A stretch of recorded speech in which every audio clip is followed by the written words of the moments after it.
I think because we were really sort of engaged with and also tracing the violence of the map form, the sort of history, the colonial legacies of the map, the epistemic violences, all of the ways in which the map has so constantly over centuries been used to enact violence and power, that when it being sort of centering all of these histories, when we came to be like, okay, now we're going to make our own maps, it became a really fraught process because the map is a form that is so impure. And I think one kind of struggle for us throughout was how do we use this form that's so tainted with so much violence and do something differently with it. And perhaps that's also where, as you were mentioning, some of the contributors chose to bring in poetics to kind of reject empirical data, but I think others um, still continue to center data, but try to sort of challenge and unsettle established and normative practices of mapmaking. Yeah, I think we really wanted that whole range, even just kind of in terms of the visuality of the map form, to have maps that can immediately be identified as a mapping practice, even if it's counter mapping or subverting in its approach to the map in some way, and then have these maps that could not be identified as maps in any way because they completely abstract the map form. In relation to like documentary practice at large, right? Of like making and recording sort of a living, changing landscape as a representation, and often even in sort of activist representations, this tension between and the violence of, as you were speaking, cartography, it becomes visible. And so it's very interesting how various essays deal with this like documentary modality of talking about a real living place and sort of habitats. Just wondering what your thoughts were around these things, and if you want to reflect on these aspects of the book in any way. Yeah, you raised a really kind of interesting question that was really in some ways at the heart of our project. And I think one thing that I thought of as you were asking this is the very name of our project, Exhausted Geographies, actually comes from another scholar and geographer, Irit Rogoff's work. And she sort of talks about exhausted geographies as this moment of exhaustion where territorial claims can no longer sustain themselves. And so, right, that there is so much sort of burden that we place on land as territory that there comes a point where it can no longer sustain these claims we are making on it. And she calls this exhaustion not as a mode of withdrawal, but rather as a moment of opportunity. It's a moment of treason where you are able to abdicate that singular perspective to really open up the land and visuality to a multiplicity of perspectives and positions. And so it's sort of in this moment of crisis, there is an undoing, there's a sort of experimentation, a possibility to shift the ground. And I think that's something that we were really interested and excited to do through the project as well. Thanks for that reference. I mean, it does kind of open up the where the book is coming from. I was very interested to see your engagement with photography in the books, especially in maybe the second volume. And if you could talk a little bit also about how the second volume emerged after the first one, and how you navigated those subjects, and then also your engagement with photography in the books. And because there is a very specific sort of almost intention to not be objective in those photographs, and to not sort of show figures or noticeable things, right? Notable places. And so what that drive was, and why you sort of had that strategy. Yeah. Yeah, so Exhausted Geographies 2 emerged out of a project that Shahana and I had done.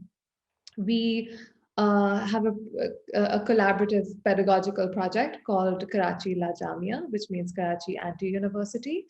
And as part of that project, we organize courses from time to time in collaboration with different struggles or spaces in the city, activist spaces in the city. And this particular course was called the Gadap Sessions, and we organized it with the Karachi Indigenous Rights Alliance.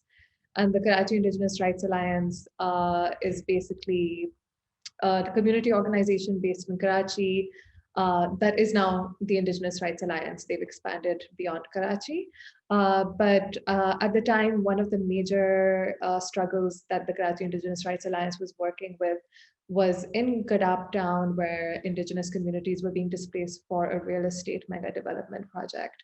So we worked with the Karachi La Jamia to organize a course which just brought together a group of different practitioners, students, environmentalists, journalists, academics, a wide range of people in a group, where we would then visit Gadap, as well as other spaces in the city, and learn more about the communities and document and study the ongoing practices of occupation and erasure that the real estate development organization Bahria Town was undertaking as this was unfolding. So we worked together to create this course that was started out to just be an 8-week-long course. The course ended up being 6 months long altogether. And in that period of time, we had all managed to amass a big archive of material, notes, interviews, oral histories, photographs, videos, all, documents, land documents, things like that, and a big archive of material that really helped us to understand and encounter and study the nature of this kind of violence, and how much of Karachi is built upon that kind of violence. Exhausted Geographies 2, we set out to kind of create a similar relationship between the text and the image, except this time the image wasn't a map, but they were compilation of images that would be also in booklet form. And there was a kind of a pairing relationship between the texts and the images in the same sense. Yeah, I think that is a really interesting question about the visuality. I think the visuality was in some ways very much predetermined by the circumstances of our being there. We weren't kind of in a position where we could take photographs or videos with anything other than our phones. And there was a lot of questions of security and anonymity that needed to be dealt with. And so things like that kind of lack of clear information about the location, or no one's faces, or identifying information for people or spaces, was something that was important for us to leave out of the imagery that we ended up with. And at the same time, we were also really skeptical of and critical of kind of landscape art practices that did erase human forms and human habitation, because the entire kind of argument around the struggle is that there were people here, there was human habitation here for centuries that is being erased for this real estate development project that claims that there were no people there, right? So how do we deal with this problem of then also trying to maintain security and anonymity? And so we tried to grapple with that by showing traces and shadows, and images where there's some kind of a glitch or something like that, that helps us kind of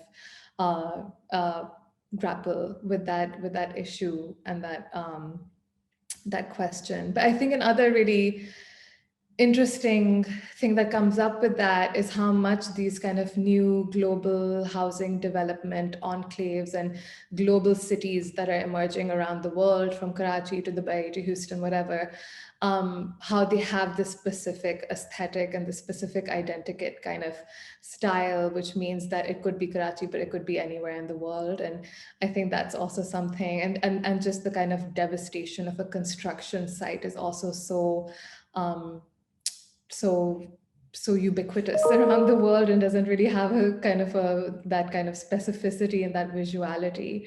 So I think that's also something that comes up there and that we had to kind of grapple with as well. To quickly add to what Zara said, and also in response to your previous question about a shifting, changing landscape, when I look at the images, especially in the second book, I always think how a photograph is generally meant to document a moment, and everyone kind of agrees that a photograph is only about that moment because things change. And especially in the second volume, if you look at the Rakshas Railways, which I think is the last of the 7, the image booklet of that is just image after image of the railway tracks. And it gives you a very definite sense that it isn't a moment in time at all, but it is always the same moment with the development happening in the exact same way.